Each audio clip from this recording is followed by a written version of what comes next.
Hi friends, எல்லோருக்கும் வணக்கம். இன்னைக்கு நாம கோதுமை மாவு வச்சு ஒரு ஹெல்த்தியான ஈவினிங் ஸ்நாக்ஸ் தான் பார்க்க போறோம்.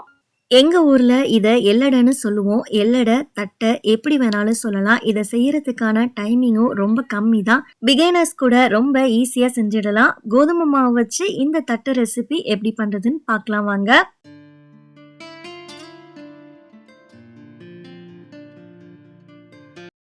இந்த ரெசிபி பண்றதுக்கு ஒரு அகலமான பாத்திரத்துல 1 கப் அளவு கோதுமை மாவு சேர்த்துக்கோங்க. இதுக்கு தேவையான அளவுக்கு உப்பும் சேர்த்துக்கோங்க. இப்போ இதுல மாவு கூடவே 1 டேபிள் ஸ்பூன் எள்ளு, 1 டேபிள் ஸ்பூன் சில்லி பவுடர் சேர்த்துக்கோங்க. இது கூடவே 1/2 ஸ்பூன் ஓமம் சேர்த்துக்கோங்க. டைரக்டா சேர்க்காம கையில இது மாதிரி தேய்ச்சிட்டு சேர்த்துக்கோங்க. நல்ல வாசனையா இருக்கும்.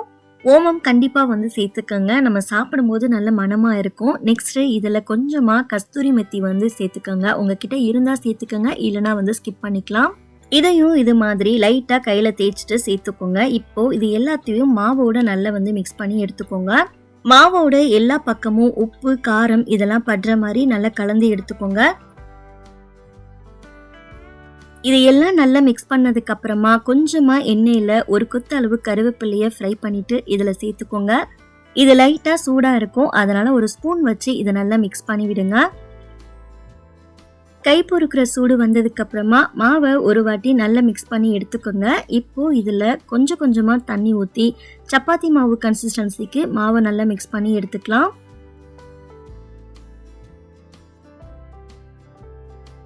இந்த அளவுக்கு மாவை நல்லா பிசைஞ்சதுக்கு அப்புறமா இது ஒரு 1/2 மணி நேரம் நல்லா ஊறணும். ஊறினாதான் நமக்கு பார்த்தீங்கன்னா தட்டை நல்லா சாஃப்டாகவும் மொறுமொறுன்னு கிடைக்கும்.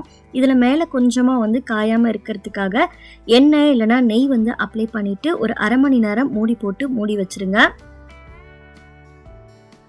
இப்போது ஒரு 1/2 மணி நேரம் போல் ஆயிடுச்சு. மாவு நல்லா சாஃப்டாக ஊறி வந்துருச்சு. இப்போ நம்ம சப்பாத்தி கட்டை இருக்கு இல்லையா, அதில் நம்ம போட்டு சப்பாத்தி தேய்க்கிற மாதிரி தேய்ச்சி எடுத்துக்கலாம். சப்பாத்தி கட்டையில் மேலே கொஞ்சமாக கோதுமை மாவு ஸ்ப்ரெட் பண்ணி விட்டுட்டு அதுக்கப்புறமா தேய்ச்சி எடுத்துக்கோங்க. கீழே ஒட்டாமல் இருக்கும்.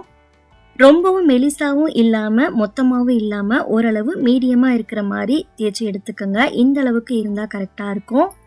இப்போது இதில் தேய்ச்சதுக்கு அப்புறமா ஃபோக் வச்சு இது மாதிரி சின்ன சின்ன ஓட்டையாக போட்டு எடுத்துக்கோங்க. நம்ம டைரெக்டாக போட்டு எடுக்கும்போது பூரி மாதிரி உப்பி வரும்.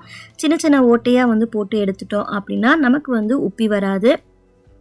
எல்லா பக்கமும் இது மாதிரி ஹோல்ஸ் போட்டதுக்கு அப்புறமா ஏதாவது ரவுண்ட் ஷேப்பில் இருக்கிற டம்ளர் இல்லைனா டிஃபன் பாக்ஸ் மூடி இது மாதிரி வச்சு நீங்கள் ரவுண்ட் ஷேப்க்கு கட் பண்ணி எடுத்துக்கோங்க. அவ்வளோதான். இப்போ நம்ம எக்ஸ்ட்ரா இருக்க மாவுலாம் எடுத்துட்டு நம்ம தனியாக இந்த ரவுண்ட் ஷேப்பில் கட் பண்ணியிருக்கிறத ஒரு பிளேட்க்கு மாற்றி வச்சிடலாம். இந்த மெத்தட்க்கு பதிலாக நம்ம பூரி போடுறோம் இல்லையா, சேம் அதுலேயே கூட நம்ம சின்ன சின்ன உருண்டைகளாக உருட்டிட்டு பூரி மாதிரி லைட்டாக கொஞ்சம் தட்டையாக இருக்க மாதிரி தட்டிட்டு கூட நம்ம எடுத்துக்கலாம். 2 மெத்தடில் நீங்கள் எந்த மெத்தட் வேணாலும் ட்ரை பண்ணலாம். நடுவில் ஹோல்ஸ் இருக்கிற மாதிரி பார்த்துக்கோங்க. இப்போ எல்லாம் ரெடி ஆகிடுச்சு. எண்ணெயில் போட்டு பொரிச்சு எடுத்துக்கலாம். எண்ணெய் நல்லா சூடானதுக்கு அப்புறமா கொஞ்சமாக கேப் விட்டு ஒன்று ஒன்றா சேர்த்துக்கோங்க. அடுப்பை லோ டு மீடியமில் வச்சுக்கோங்க. ஒரு பக்கம் நல்லா செவந்ததுக்கு அப்புறமா அடுத்த பக்கம் திருப்பி போடுங்க. ஹை ஃப்ளேமில் வச்சோம் அப்படின்னா சீக்கிரமாக செவந்து வந்துடும். இது மாதிரி ஒரு பக்கம் நல்லா செவந்து வந்ததுக்கு அப்புறமா அடுத்த பக்கம் ஒவ்வொன்றா திருப்பி போட்டுக்கோங்க. 2 பக்கமும் நல்லா செவந்து வந்ததுக்கு அப்புறமா இதை எடுத்துடலாம். அப்போதான் நமக்கு தட்டை நல்ல மொறுமொறுன்னு கிடைக்கும்.